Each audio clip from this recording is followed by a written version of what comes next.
د معلولینو ملي لوبډلې د هند یوې ځایي لوبډلې ته ماتې ورکړې. سلام مینه خوږو دوستانو، وخت مو بخیر. طارق زیان صدیقي یو ځل بیا ستاسو په درانه خدمت کې د یوې نوې ویډیو سره حاضر یم. د افغانستان د کرکټ معلولینو ملي لوبډلې د هند په اترا پرادیاش ایالت کې په یوه ازمایښتي لوبه کې د دې ایالت د معلولینو لوبډلې له ماتې سره مخ کړه.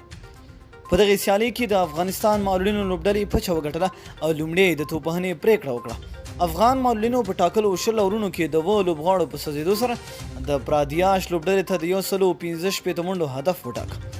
د افغانستان لپاره په توپوهنه کې محمد اشرف 50 او لوبډل مشر محمد نبي 21 ناسوځېدلې زیاتې منډې جوړې کړې چې د هدف په ټاکلو کې ښه رول ولوباوه.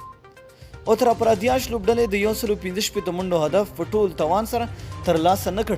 دوی د ټولو لوبغاړو په سوځېدو سره د افغان توپ اچوونکو پر وړاندې په 99 منډو وسوځېد او سیالۍ یې د 15 منډو په توپیر وبایلله.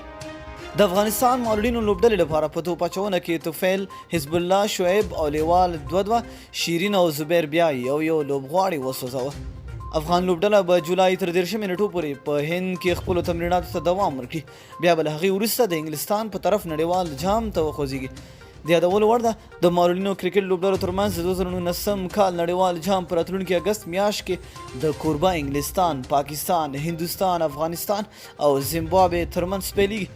باید یاد دې شي چې زیمبابوې لوبډله د کرکټ نړیوالو شورا له لوري د هر ډول نړیوال کرکټ له بندیز سره مخ شوې ده چې د معلولینو لوبډلې هم له دغې جامه بهر شوې ده.